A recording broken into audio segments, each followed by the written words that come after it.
Now, as you guys can see, this is Entwind. Now, what this pretty much is an interpretive dance between a bird and a fish. They pretty much try to make this a Romeo and Juliet story.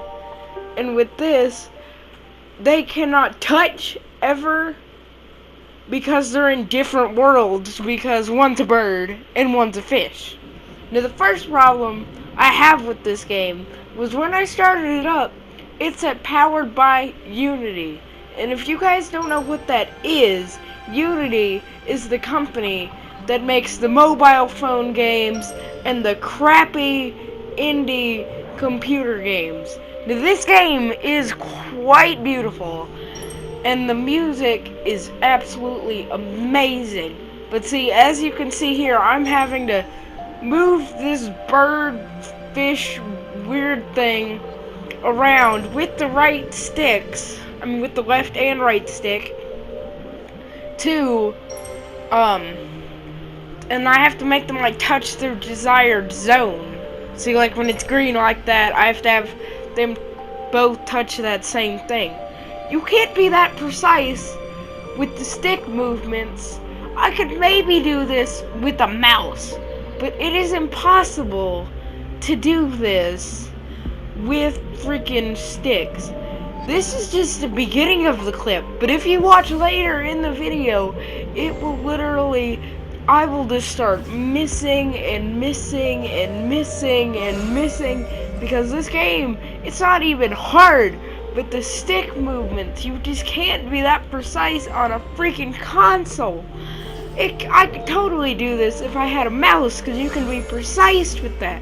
You can't be precise with two little sticks, just fiddle around and do pretty much anything they want. It's so annoying. And see, even right now, I'm almost missing these completely, and it's just the beginning, and this isn't even where the game gets hard. And really, this game is beautiful, and it has a kind of good of a concept, and you can tell that it has a good concept. But I mean, really, I do love games like this. I really do. But their main premise is move the sticks around to go to a certain area on this one little zone. And you can't be that precise with stick movement. You really cannot be that precise. Like, really, how do they want us to be that precise? How do they want us to be that precise?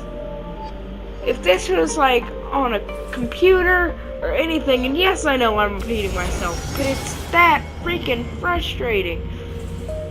Like, really.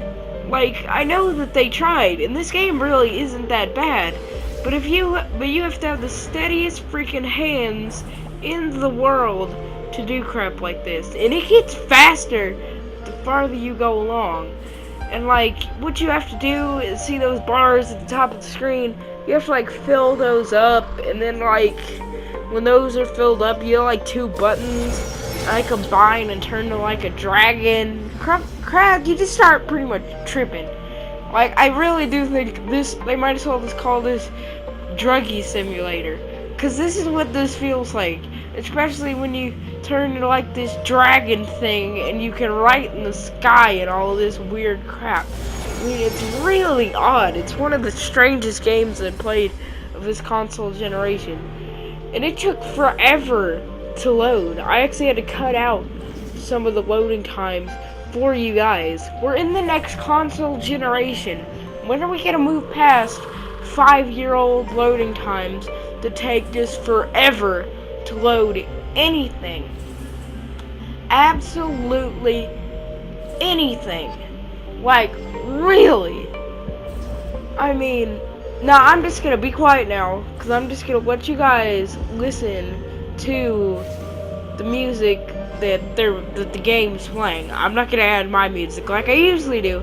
This is the game's music. The music is pretty darn great in this game.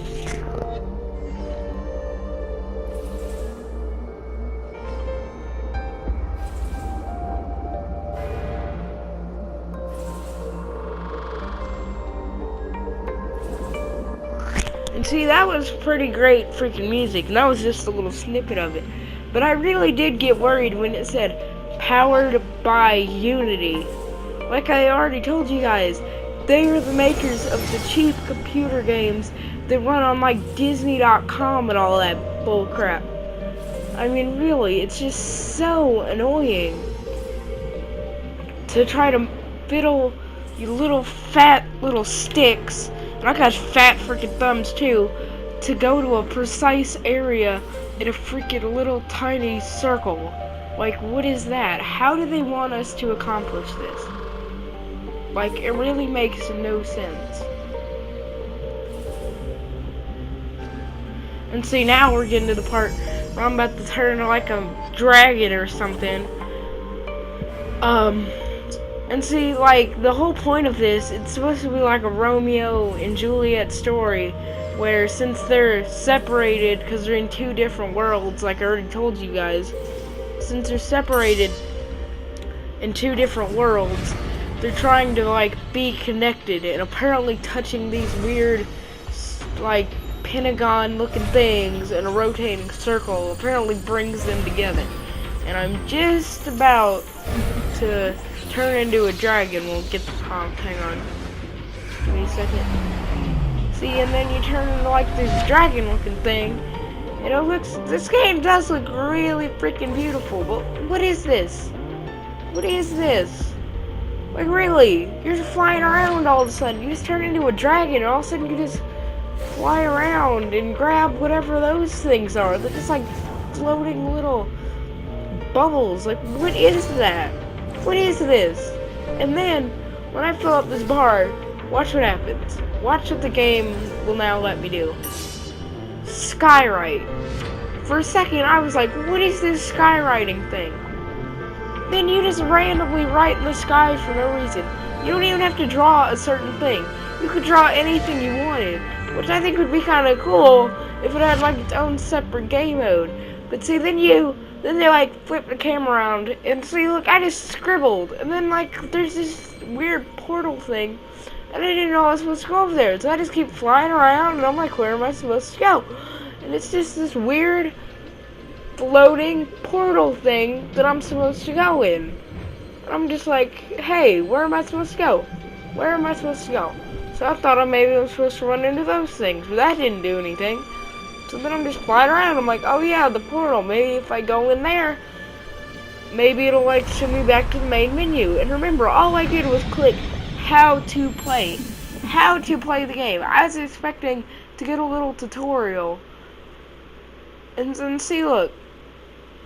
And it like occasionally freezes while it's loading. And once again, I had to cut out some of the loading times for this freaking game.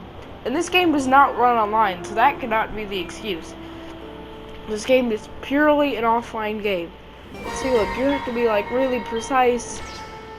I mean, this isn't like where I start messing up. See, I messed up right there, because you have to like go put it towards the corners and then try to drag it down a little bit. I mean, yeah, I don't have steady hands. I'm gonna be the first one to say that. I do not have steady hands at all.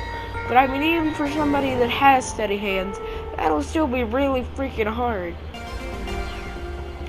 And then, like, I am just flying around, and I am so confused, and I'm really starting to get frustrated trying to make all these precise movements that the game wants me to make. And see, those are easy, because I just gotta stay in one place. But see, and the bar doesn't even fill up when you complete those circle things. Apparently, it only increases when you collect little orb things right there. Like, what kind of stupid system is that? Then why is there's really no point in trying to do the circle things anyway? Like, I really don't get it. I think it, like, depletes the meter. Yeah, it depletes the meter when you do the circle thing. But still, if you complete the whole circle thing, since how difficult that was getting, if you fill up the whole entire circle, I don't even know what to call that thing, but if you complete the whole entire circle, you should at least get a little boost in the bar. Because I could really like this game if you didn't have to make such precise movements. I mean, really. I mean, it's just so frustrating. this game is quite beautiful. I know I'm kind of repeating myself. That's because I'm kind of running out of stuff to rant about. So yeah, that's really it. So now I'm just gonna kind of let you guys watch the gameplay for a little bit and see what you guys think about it. And I'll see y'all later.